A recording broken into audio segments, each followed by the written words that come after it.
Thanks for watching. Don't forget to like, comment, share and subscribe to Mufti Tariq Masood, famous scholar.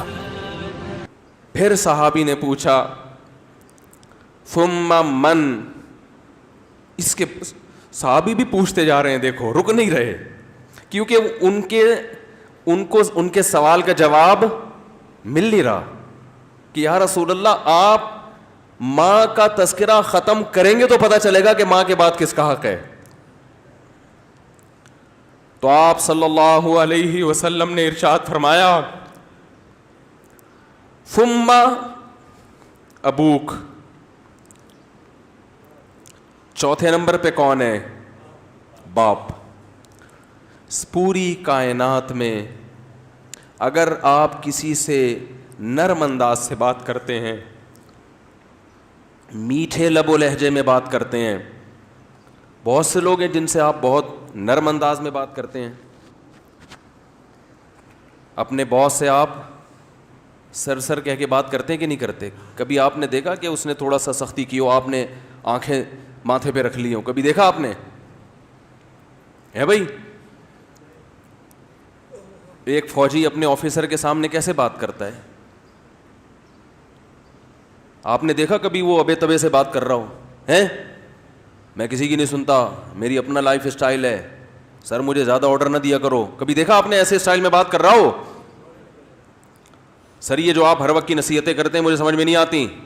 Officers کر رہے ہوتے ہیں نا, فوج میں چونکہ زیادہ احترام ہے اس لیے میں ان کی مثال دے رہا ہوں. ایک بریگیڈیئر آیا اور ایک عام فوجی کو سمجھا رہا ہے کہ یہ کیا کرو یہ کیا کرو. وہ جواب میں کبھی دیکھا کہ سر یہ زیادہ نصیحتیں مجھے اچھی, بولو نا سر مجھے نہیں اچھی لگتی ہیں زیادہ ہر وقت کی نصیحتیں. حالانکہ وہ آفیسر اس کو تنخواہ نہیں دے رہا, تنخواہ اس کو گورنمنٹ دے رہی ہے. اس آفیسر کے اس پر احسانات نہیں ہے, صرف ایک ڈسپلن کو برقرار رکھنے کے لیے آرڈر دیا ہے کہ تمیز سے بات کرو.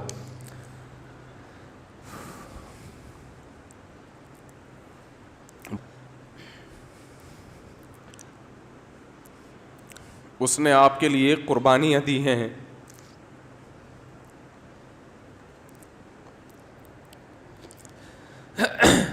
وہ آپ کے لیے لوگوں سے لڑا ہے. لڑتے ہیں کہ نہیں لڑتے؟ بھائی میرے بیٹے کو گالی دی کیوں تو نے؟ وہ یہ چاہتا ہے کہ آپ اس سے بھی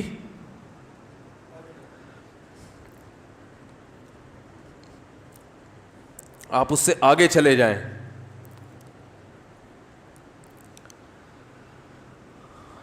آپ کی ماں نے جو آپ کو بچپن میں محبت سے پالا عزت کے ساتھ, تو ماں کو یہ شیلٹر کس نے دیا ہے بھائی؟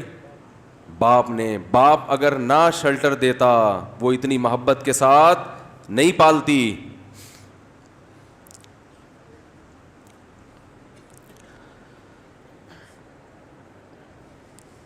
یہ ٹاپک مجھے چینج کرنا پڑے گا, میری میٹر جو ہے نا شارٹ ہو جاتا ہے, بولا نہیں جاتا اس ٹاپک پر. خیر ہم اپنا جو موضوع لے کے چلے تھے اسی کو کرتے ہیں.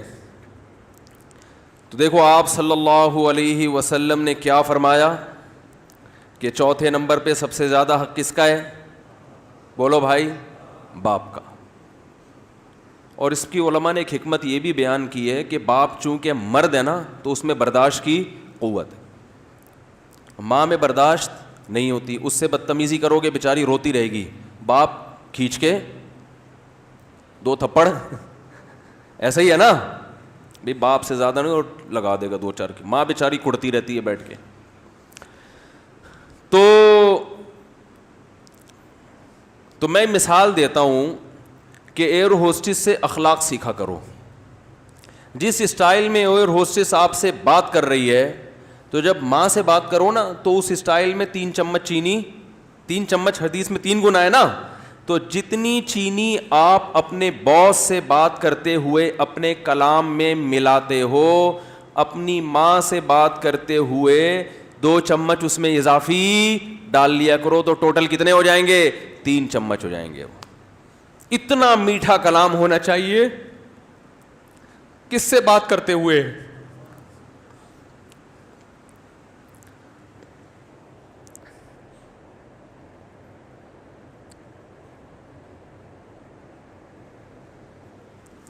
ہم نے بڑے بڑے علماء کو دیکھا ہے،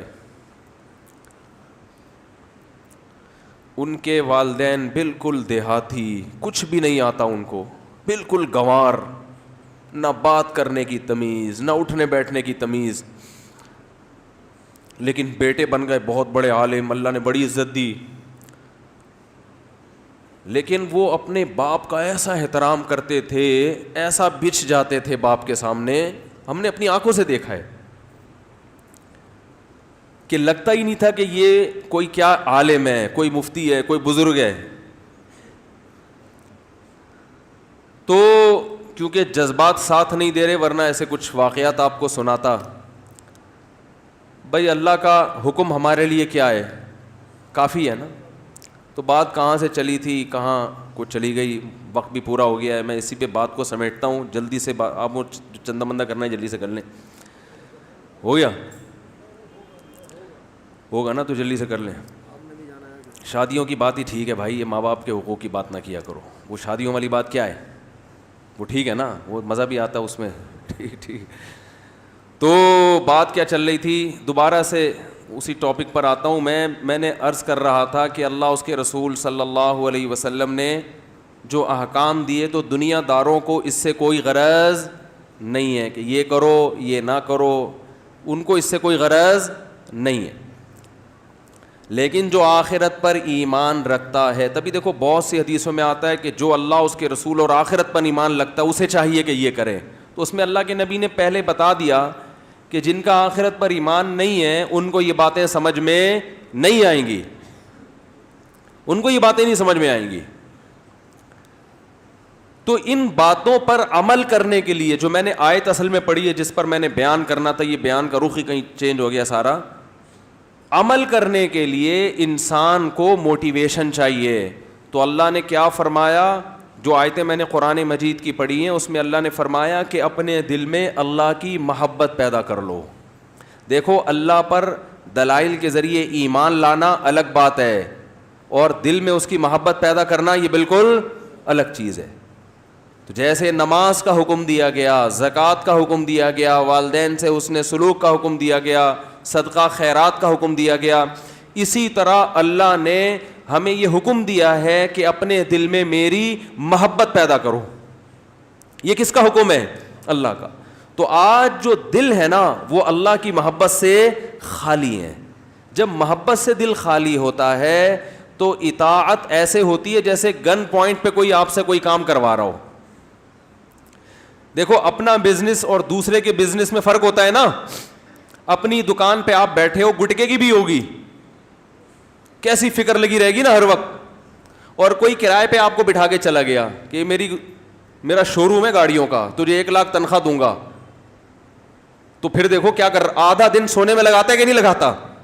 کیونکہ انسان کو اپنے بزنس سے محبت ہوتی ہے، دوسرے بزنس سے محبت نہیں ہوتی.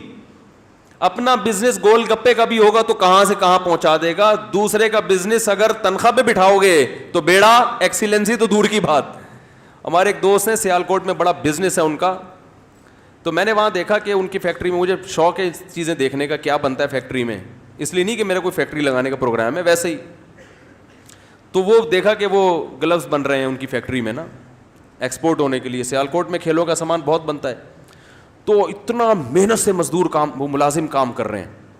ایک سی رہا ہے، ایک کٹنگ کر کے کاٹ رہا ہے، اور سارے دل جمی سے لگے ہوئے ہیں. میں نے کہا یار پہلے کسی فیکٹری میں میں نے ملازم دیکھے اتنی تمیز سے اور اتنی دل جمی سے کام کر رہے ہیں. ورنہ سیٹ اگر فیکٹری کا دورہ کرے تو ٹھڈے مار مار کے اٹھاتا ہے نا، اوے تو کیوں سو رہا ہے یہاں پہ، کہتا ہے نا کہ نہیں کہتا. تو وہاں دیکھا سارے لگے ہوئے. تو انہوں نے کہا ان کو ہم نے دہاڑی پہ نہیں رکھا، ان کو ہم نے دہاڑی پہ نہیں رکھا. ان کو ہم نے کہا جتنے اتنے گلوز پہ ان کو پیسے ملتے ہیں. تو اب ان کا یہ بزنس میں شرکت ہو گئی نا. اب ان کو پتا ہے بھائی جتنا کام زیادہ کروں گا اتنے نوٹ زیادہ چھاپوں گا. اس لیے ان کو سیٹ کا آنا بھی برداشت نہیں ہوگا. یار یہ کام کا ٹائم ہے سیٹ صاحب، آپ بلا وجہ آ کے تنگ کر رہے ہو ہمیں. یہی ہوگا کہ نہیں ہوگا؟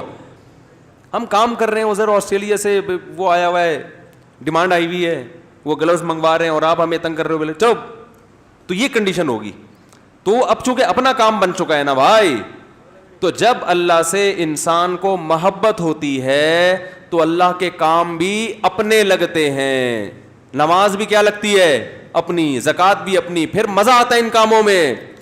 ابھی جو ہم نماز پڑھ رہے ہیں نا یہ گن پوائنٹ پہ, تھوڑا بہت قبر کا عذاب کا ڈر ہے, یار مرنا بھی ہے, کورونا سے نہ مر جائیں, پتہ نہیں اتفاق سے اگر قبر میں سانپ نکل آیا, اتفاق سے اگر وہ باتیں فضائل اعمال میں جو لکھی ہوئی صحیح نکلی تو ہمارا کیا بنے گا, چلو جمعہ تو پڑھ لو جا کے. تو پھر کیسے آ رہے ہوتے ہیں آپ دیکھو, فجر میں کیا حال ہوتا ہے, ظہر میں کیا حال ہوتا ہے, عصر میں. آپ صلی اللہ علیہ وسلم نے فرمایا جو نماز میں پہلی صف میں ہوگا, قیامت کے دن جب اللہ کا دربار لگے گا وہاں بھی پہلی صف میں ہوگا وہ. تو جتنا سست نماز میں ہوگا اتنا پیچھے آخرت میں اللہ کے دربار میں. اللہ کہے گا یہ مجھے دنیا میں بغیر دیکھے سب سے پہلے آ کے بیٹھتے تھے, آج جب میں نظر آ رہا ہوں تو آج اب میری مرضی سے یہ آگے آئیں گے, کل یہ اپنی مرضی سے آگے آتے تھے. تو میرے بھائی ایکسیلنسی پیدا کیسے ہوگی, جب اللہ کی محبت پیدا کی جائے. اور محبت کیسے پیدا ہوگی, ذکر کی کثرت. سمجھتے ہیں کہ نہیں سمجھتے, بار بار اللہ کا تذکرہ. پھر یہ ٹاپک بہت لمبا ہے, وقت بھی پورا ہو گیا. اللہ تعالی ہم سب کو سمجھنے کی, عمل کرنے کی توفیق عطا فرمائے.